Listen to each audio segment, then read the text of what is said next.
Questions and comments? Question commentaire. The honourable member for Regina Louvain.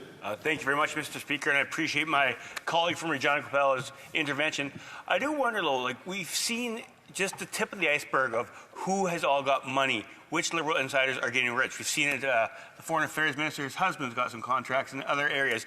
Does he believe, how deep does he think this rot is, and how long will it take to have this go through committee and actually find out how much taxpayers' dollars has gone to Liberal insider friends and family?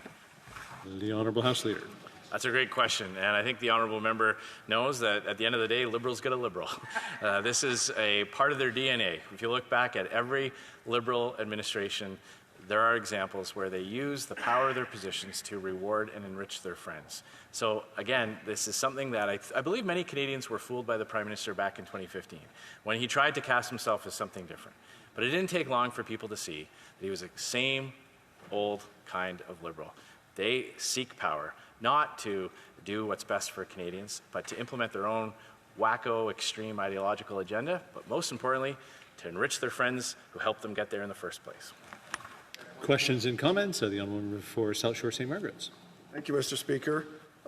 This is a vitally important issue, which I've had the unfortunate pleasure of working on for now more than a year and a half. And I'd like to ask the official opposition House Leader, the Privy Council office is the office of the Prime Minister, the personal department.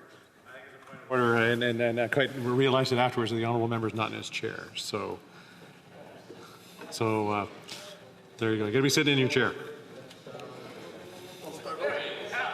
The honourable member for South Shore St. Margaret's. Thank you, Mr. Speaker. From the top.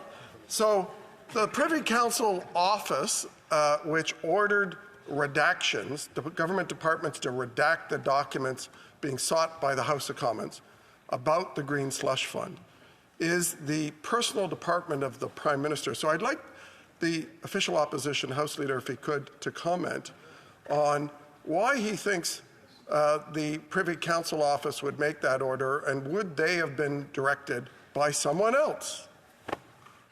Honourable Leader de l'Opposition. Well, that's a great question, and my honourable colleague is very familiar with the inner workings of government, having a long and celebrated career in public service in previous administrations. So he knows exactly how this works. And there is no way that a production order that touched on all these departments would not rise to the level of being on the Prime Minister's desk. There is only one person responsible for refusing this production order from the House, and that's the Prime Minister himself.